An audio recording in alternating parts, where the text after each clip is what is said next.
আসসালামু আলাইকুম, স্বাগত জানাচ্ছি আইটিভি নিউজে। শুরুতেই জানিয়ে দিব শিরোনাম, পরে থাকবে বিস্তারিত। ইসরায়েল ফিলিস্তিন পুরোদমে যুদ্ধ চলছে, আর এই যুদ্ধের সর্বশেষ আন্তর্জাতিক গুরুত্বপূর্ণ আপডেট সংবাদ জানিয়ে দিব। শুরুতেই শিরোনাম। আলহামদুলিল্লাহ, ইসরায়েলের 9টি সামরিক স্থাপনায় হামলার দাবি হিজবুল্লাহর।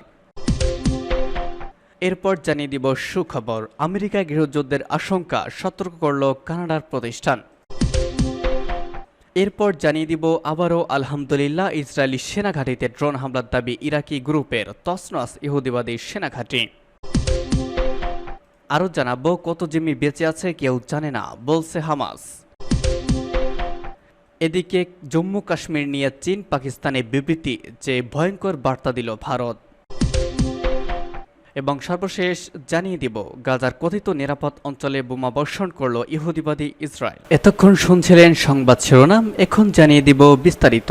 ইসরায়েলের 9টি সামরিক স্থাপনায় হামলার দাবি হিজবুল্লাহর। গতকাল ইসরায়েলের 9টি সামরিক স্থাপনায় হামলার দাবি করেছে লেবাননের সশস্ত্র গোষ্ঠী হিজবুল্লাহ। হামলায় রকেট ও সশস্ত্র ড্রোন ব্যবহার করা হয়, এটিকে সমন্বিত আক্রমণ বলেছে হিজবুল্লাহ। মঙ্গলবার ইসরায়েলি হামলায় হিজবুল্লাহর একজন জ্যেষ্ঠ কমান্ডার নিহত হন। এর বদলা হিসেবে এই হামলা চালালো হিজবুল্লাহ। আগের দিন বুধবার ইসরায়েলের উত্তরাঞ্চলে লক্ষ্য করে 215টির বেশি রকেট ছুড়েছে হিজবুল্লাহ। পাল্টা হিসেবে দক্ষিণ লেবাননের একটি এলাকায় হামলা চালায় ইসরায়েলি যুদ্ধ বিমান। একটি নিরাপত্তা সূত্রের ভাষ্যমতে গত বছরের 7 অক্টোবর গাজা যুদ্ধ শুরুর পর ইসরায়েল বৃহস্পতিবারই সবচেয়ে বড় হামলা চালিয়েছে হিজবুল্লাহ। আজ শুক্রবারও লেবাননের বন্দর নগরী টাইরের পূর্ব দিকের একটি ভবনে হামলা হয়েছে। হামলায় একজন বেসামরিক নারী নিহত হয়েছেন, আহত হয়েছেন আরও অনেকেই। আহত ব্যক্তিদের মধ্যে শিশু অনেক রয়েছে। লেবাননের দুটি নিরাপত্তা সূত্রই তথ্য নিশ্চিত করেছে। ঘটনার বিষয়ে জানতে চাইলে ইসরায়েলি সামরিক বাহিনী বলেছে তারা বিষয়টি খতিয়ে দেখছে। হিজবুল্লাহর একটি বিবৃতিতে বলা হয়েছে তারা ইসরায়েলের উত্তর কমান্ডের সদর দপ্তর, একটি গোয়েন্দা সদর দপ্তর ও একটি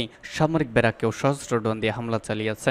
একটি নিরাপত্তা সূত্র গণমাধ্যমকে বলেছে একযোগে কমপক্ষে 30টি ড্রোন দিয়ে ইসরায়েলি লক্ষ্যবস্তুতে গুলি চালানো হয়। 8 মাস ধরে চলা গাজা যুদ্ধের মধ্যে ইসরায়েল হিজবুল্লাহর সবচেয়ে বড় ড্রোন হামলা ছিল এটি।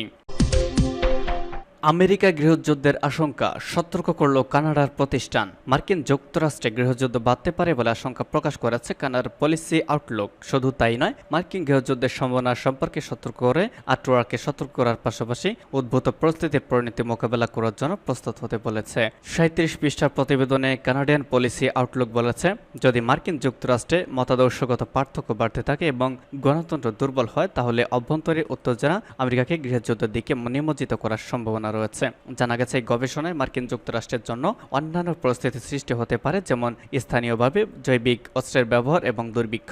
এই প্রতিবেদনটি উল্লেখ করে আমেরিকান প্রকাশনা পলিটিকো লিখেছে, আমাদের প্রতিবেশী কানাডা, আমাদের বাড়িতে সহিংস ঘটনা ঘটবে বলে তারা আশঙ্কা করছে, এটা চিন্তার বিষয়। কানাডার রিপোর্ট চমকপ্রদ, এটা রিপাবলিকান বা ডেমোক্রেটিক পার্টির একটি কল্পনা ফলপ্রসূ প্রতিবেদন নয়, তবে এটি বিদেশি এবং বন্ধুত্বপূর্ণ সরকারের কাছ থেকে এমন খবর বের হয়েছে যেটি আমেরিকার সমাজে জাতীয় বিভাজনের পরিণতির কথা বিবেচনা করছে।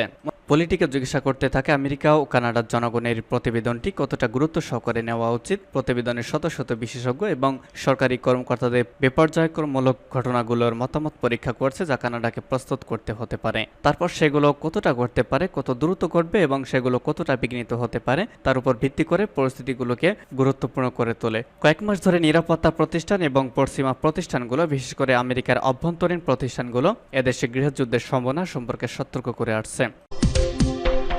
ইসরায়েলি সেনাঘাঁটিতে ড্রোন হামলার দাবি ইরাকি গ্রুপের। ইরান সমর্থিত ইরাকের ইসলামী প্রতিরোধ গোষ্ঠী ইসরায়েলের রামাত ডেভিড সামরিক ঘাঁটিতে ড্রোন হামলার দাবি করেছে। তবে ইসরায়েলি কর্তৃপক্ষ দেশটির উত্তরাঞ্চলে ওই ঘাঁটিতে হামলার বিষয়ে কোনো তথ্য জানাতে পারেনি। এমনকি সেখানে সাইরেন বাজানোর শব্দ শোনা যায়নি বলে জানিয়েছে ইসরায়েল প্রতিরক্ষা বাহিনী IDF এর এক হোম ফ্রন্ট কমান্ড। উল্লেখ্য, গত বছরের 7 অক্টোবর থেকে গাজা উপত্যকায় নির্বিচারে আগ্রাসনে রিপোর্ট লেখা পর্যন্ত 37,232 জন ফিলিস্তিনি নিহত হয়েছেন। এর অধিকাংশ নারী ও শিশু। এছাড়া আহত হয়েছেন আরো 85,037 জন।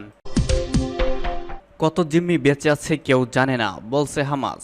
ফিলিস্তিনি সশস্ত্র গোষ্ঠী হামাসের জ্যেষ্ঠ নেতা ওসামা হামদান জানিয়েছেন, এই মুহূর্তে গাজায় থাকা ইসরায়েলি জিম্মিদের মধ্যে কতজন বেঁচে আছে তা কেউ জানে না। যুক্তরাষ্ট্রের সংবাদ মাধ্যম CNN-কে দেওয়া এক সাক্ষাৎকারে এই নেতা বলেছেন, এ ব্যাপারে আমার কোনো ধারণা নেই, কারো এই ব্যাপারে কোনো ধারণা নেই। গত সপ্তাহে গাজার নুসেরাত শরণার্থী ক্যাম্পে সামরিক অভিযান চালিয়ে 4 জিম্মিকে মুক্ত করে দখলদার ইসরায়েলি সেনারা। ইসরায়েলে ফিরিয়ে নেওয়া যাওয়ার পর এসব জিম্মির আত্মীয় স্বজন ও চিকিৎসকরা দাবি করেছেন তাদের গাজায় নিয়মিত মানসিক সামরিক নির্যাতন চালানো হতো তাদের উপর, এই কারণে এখন তারা মানসিক সমস্যায় ভুগছে।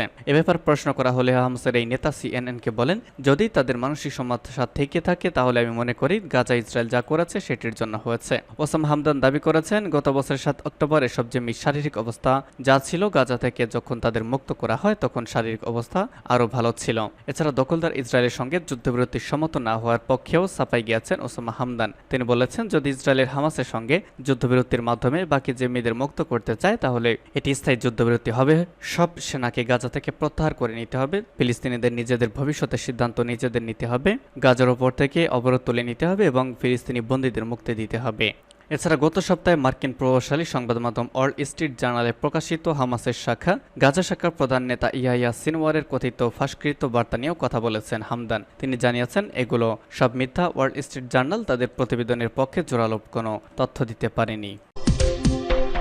কাশ্মীর নিয়ে চীন পাকিস্তানে বিবৃতি, যা বলল ভারত। জম্মু কাশ্মীর নিয়ে যৌথ বিবৃতি দিয়েছে চীন ও পাকিস্তান। এ নিয়ে এবার তীব্র নিন্দা জানিয়েছে ভারতের পররাষ্ট্র মন্ত্রণালয়। গতকাল একটি বিবৃতিতে জম্মু কাশ্মীরকে যুক্ত করা অযৌক্তিক উল্লেখ করে মন্তব্য করেছেন ভারতের পররাষ্ট্র মন্ত্রণালয়ের মুখপাত্র নরবীর জয়সওয়াল। খবর এনডিটিভির। প্রতিবেদনে বলা হয়েছে, গত 4 থেকে 8 জুন চীন সফরে করেন পাকিস্তানের প্রধানমন্ত্রী শাহবাজ শরীফ। এ সময় চীনা প্রেসিডেন্ট শি জিনপিং এর সঙ্গে সাক্ষাৎ করেন তিনি। এরপর দুই দেশের পক্ষে যৌথ বিবৃতি দেওয়া হয়। এতে বলা হয়, দুই দেশের শীর্ষ নেতা চীন পাকিস্তান অর্থনৈতিক করিডর সিপেক নিয়ে আলোচনা করেন। এই করিডর পাকিস্তান অধ্যুষিত কাশ্মীরে অবস্থিত।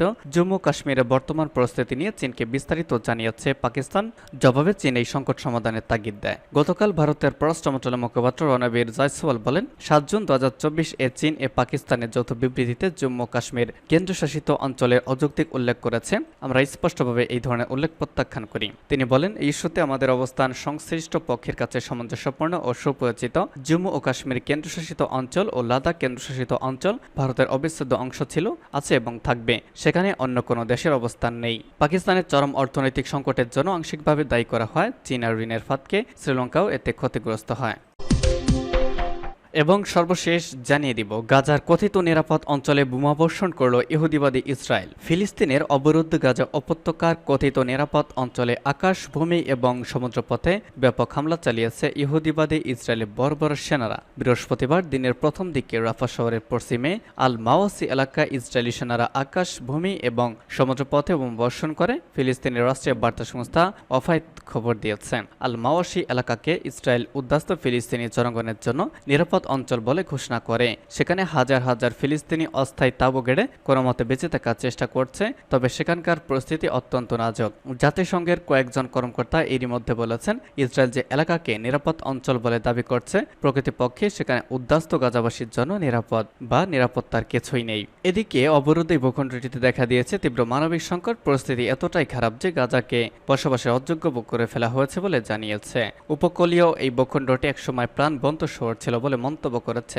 আজ এই তথ্য জানিয়েছে সংবাদ মাধ্যম আল জাজিরা। সংবাদ মাধ্যমটি বলেছে, উপকূলীয় গাজা উপত্যকা একসময় প্রাণবন্ত শহর ছিল বলে মন্তব্য করেছে। সোশ্যাল মিডিয়া প্ল্যাটফর্ম এক্সে এক পোস্টে বার্তা দেওয়ার পাশাপাশি গাজার উত্তরাঞ্চলে ধ্বংসযজ্ঞের ভিডিও ফুটেজ পোস্ট করেছেন তিনি। সীমাহীন ধ্বংসযজ্ঞ এবং জনশূন্যতার মাধ্যমে গাজাকে বসবাসে অযোগ্য করে ফেলা হয়েছে। এদিকে গাজা উপত্যকায় ইসরায়েলি হামলায় আরও অন্তত 30 জন ফিলিস্তিনি নিহত হয়েছেন।